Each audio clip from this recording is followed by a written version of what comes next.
Imagine waking up one day and nothing hurts. No alarms, no noise, no pressure, no need to think. Your breakfast arrives before you ask. Your calendar is arranged. Your friends text you before you even feel lonely. Your preferences, habits, thoughts, predicted, packaged, delivered. And in this world, everything just works. It should feel like utopia, but it doesn't. Something's missing, not because of pain, but because of absence. The absence of effort, the absence of thought, the absence of being required to be anything at all. This is not a dystopian future. This is the present. Welcome to the age of ultra-convenience, where effort is optional, frustration is engineered out, and discomfort, a design flaw. But what if, in removing struggle, we also removed meaning? What if the comfort we've built for ourselves isn't neutral or harmless, but actively reshaping our brains, our beliefs, our ethics, our relationships, our sense of self, and our collective humanity? Today, we pull back the curtain. We explore the hidden cost of convenience, how it's altering our psychology, our societies, our souls. This is not a rejection of progress. This is an invitation to wake up and ask the question no algorithm will ever suggest. What are we losing in the name of ease? Welcome to Thinxile, where philosophy meets the future. You wake up. Your phone unlocks with your face. Your smart home adjusts the temperature based on last week's weather. Your morning playlist begins, chosen by a machine that knows your mood better than your partner. You didn't do anything. You didn't ask. You didn't choose. This is the beauty of frictionless design, and also its danger. Frictionless systems are built to remove obstacles, to minimize cognitive load, to simplify. But friction is not the enemy of life. Sometimes it's the birthplace of it. The philosopher Albert Borgman introduced the concept of the device paradigm, a way of describing how modern technology delivers the end result without the process. You enjoy warmth, not fire building. You enjoy music, not musicianship. The result? Disconnection from the context, from origin, from effort. When your coffee machine starts at 6:45 because it learned your sleep cycle, it may save you time, but what is it teaching you about the rhythms of your own body? When Spotify picks your songs, you get pleasure, but lose exploration.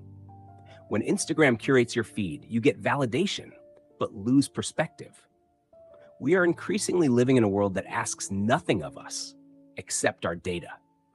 Behavioral psychologist B.J. Fogg famously said, "Put hot triggers in the path of motivated people." Silicon Valley took that idea and built systems that trigger you constantly with no motivation required. Now, even brushing your teeth can be gamified. Meditation has a leaderboard. And reading books? Don't worry. There's a summary app for that. Convenience isn't just about saving time. It's about reshaping what we expect from life itself. We begin to resist anything that isn't instant. We grow impatient with people, with learning, with ourselves. Why bother practicing an instrument when AI can compose for you? Why develop a skill when a filter can simulate mastery? The Stoics saw effort as the refining fire of the soul. But today, effort is a UX problem, something to eliminate. And so we must ask, in a world designed to remove friction, how do we build character? Because if nothing challenges us, nothing changes us. Dopamine is often misunderstood. It's not just the pleasure chemical. It's the molecule of motivation, of anticipation, of wanting. And today, our entire digital environment is designed to exploit it. Every swipe, click, and scroll is engineered to spike a tiny reward. Not too much, just enough to keep you coming back. YouTube's autoplay, Instagram's infinite scroll, TikTok's short-form randomness. They're not just features, they're behavioral manipulations. In 1954, scientists Olds and Milner discovered the brain's reward circuitry. By implanting electrodes in a rat's brain, they allowed it to press a lever that directly stimulated its dopamine system. The rat kept pressing the lever, over and over, ignoring food, ignoring rest, until it collapsed. Today, we are those rats, except our levers are glowing rectangles, and our cages are invisible. Neuroscientist Anna Lemke calls this the dopamine nation. a society addicted not just to pleasure, but to ease. Why read a 300-page novel when you can binge a season of drama in 6 hours? Why cook when food arrives in 30 minutes, hot, salted, and optimized? These aren't just lifestyle changes, they're rewiring the brain. Dopamine creates feedback loops. The more we stimulate it, the more tolerance builds. Soon, the same activities bring less reward, and we crave stronger hits.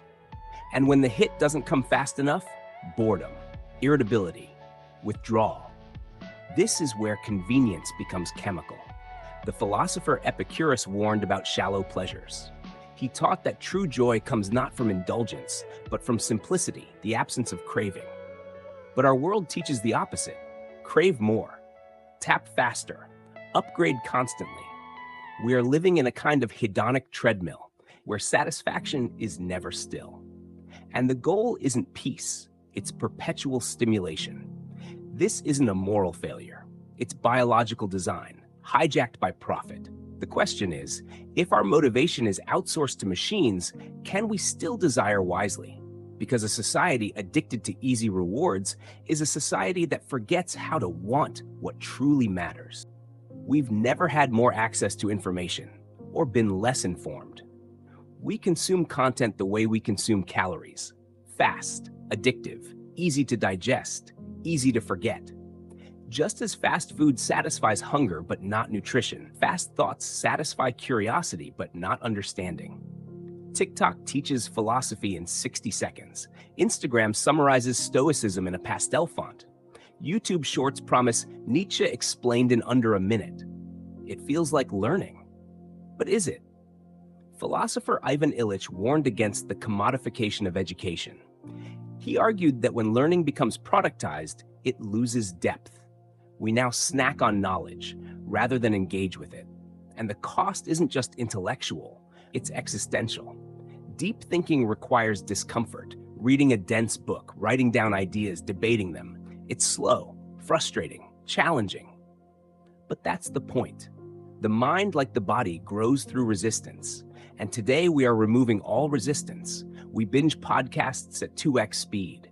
We highlight quotes without context. We substitute wisdom with relatable content. And just like fast food leaves us full but malnourished, fast thoughts leave us certain but shallow. We lose patience with ambiguity. We forget how to sit with the unknown. In classical education, the trivium, grammar, logic, rhetoric was designed to teach structure, discipline, and dialectic. Today, that's replaced with opinion, reaction, and algorithm. The result? A generation drowning in information, but starved for meaning. The philosopher Socrates feared the written word would erode memory. What would he say about the scroll? It's not that technology is evil. It's that it's indifferent. It gives us what we want, not what we need. So we must ask, are we feeding the mind or flooding it? Because a culture that prizes speed over substance will always mistake knowledge for wisdom. We live in a world where attention has become the most valuable currency. Yet, paradoxically, deep attention, the ability to focus without distraction, is disappearing. Philosopher Martin Heidegger described being as a state of presence, a full immersion in experience. But today, our presence is fractured. Notifications ping, tabs multiply, the scroll never ends. Each distraction fractures our consciousness, creating a hyperactive hive mind of scattered awareness. Psychologist Nicholas Carr famously asked, "Is Google making us stupid?" His answer, yes, in a certain way. Our brains are plastic. They adapt to the environments we create. When constant interruption becomes the norm, the neural pathways for deep reading and contemplation weaken. Research by neuroscientist Marianne Wolf warns that the reading brain is evolving, but not necessarily for the better. She calls it the rise of the decoding brain, capable of skimming and scanning, but less able to sustain deep comprehension. This is no mere inconvenience. Deep thinking fuels creativity, critical analysis, and empathy. It is the foundation of philosophy, science, and art. When attention is shallow, so too are our insights. Our democratic discourse suffers. Our relationships become superficial. Our inner lives grow impoverished. But there is hope. Practices like mindfulness, slow reading, and deliberate solitude can rebuild attention. The question is, will we choose to resist the pull of convenience, or will we surrender our minds to the tyranny of distraction?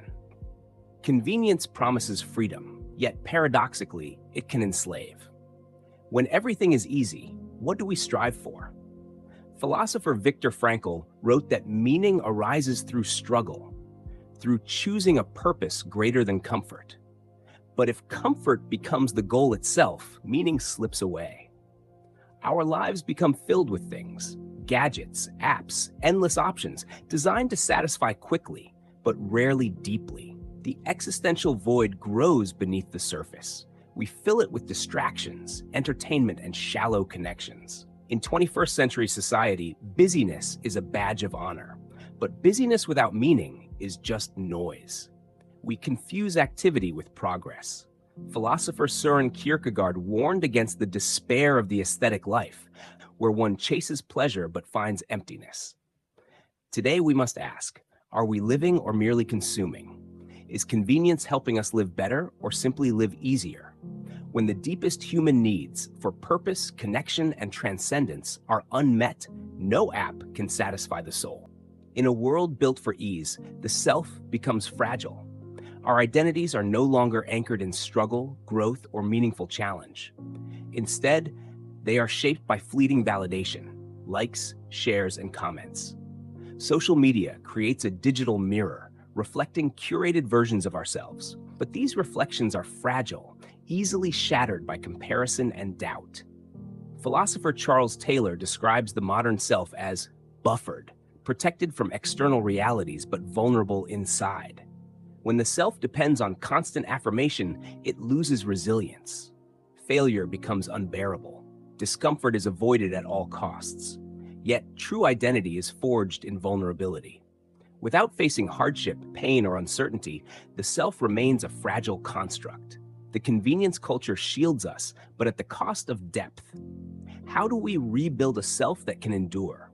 By embracing imperfection, risk, and authentic connection. The path to a strong self is not paved with comfort, but with courage. Our digital lives are shaped by algorithms, invisible architects of experience. They learn who we are, our preferences, fears, and desires, and reflect them back. But this mirror is distorted. Algorithms don't seek truth or growth. They seek engagement.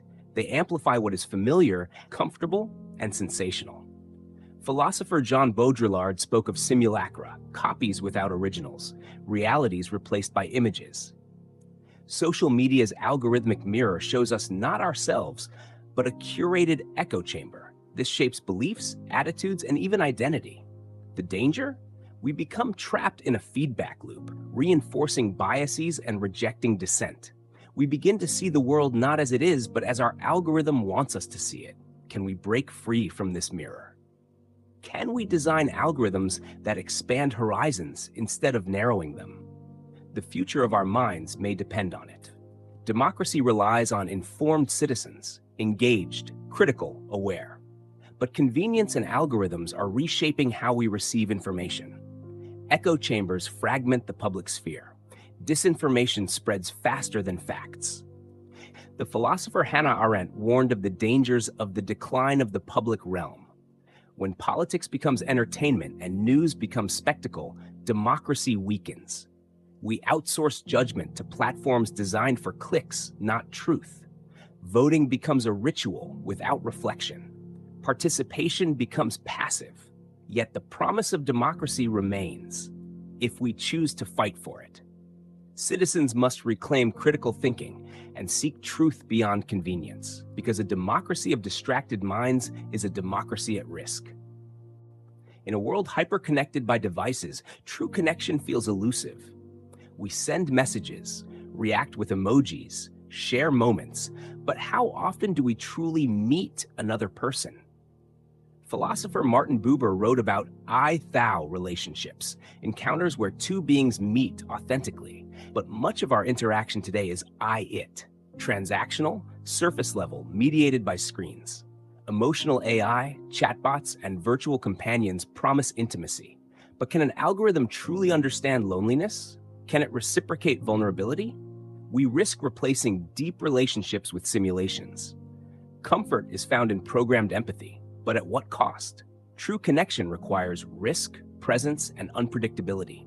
Convenience offers ease, but not the messy richness of real human bonds. Suffering is part of the human condition. It is through struggle that we grow, find meaning, and build resilience. But convenience cultures often seek to shield us from pain. Pain is medicated away, challenges avoided, discomfort erased. Philosopher Friedrich Nietzsche famously said, "What doesn't kill us makes us stronger." But how do we become stronger if we never face hardship? The path to wisdom is paved with trials. Learning to suffer again, to face failure, loss, and uncertainty is crucial. It awakens empathy, deepens understanding, and ignites creativity. It reconnects us to the rawness of life. Perhaps, in reclaiming discomfort, we reclaim our humanity. We have a choice: to continue living in the soft world of convenience, or to reclaim the discomfort that shapes us. To resist the seduction of ease and choose challenge. To embrace slow thought, deep attention, and real connection. Philosopher Martha Nussbaum reminds us that dignity lies in our capacity for moral emotions, compassion, shame, love, and courage. These don't flourish in convenience. They grow in hardship, reflection, and relationship. Imagine a future where technology serves humanity's highest values, where AI and machines enhance wisdom, justice, and empathy, where friction is not a flaw, but a feature, where life is lived, not just managed. This future is possible, but only if we choose it. As you go about your day, scrolling, clicking, choosing, remember this: not every comfort is a gift. Not every ease is progress. The greatest revolution is quiet. It begins in small acts of attention, in choosing difficulty over ease, in reclaiming the richness of being human. Because in the end, we are not machines. We are meaning makers. And the future depends on the choices we make today. If this made you think, share it with someone who needs to hear it. Subscribe to Thinxile, where philosophy meets the future.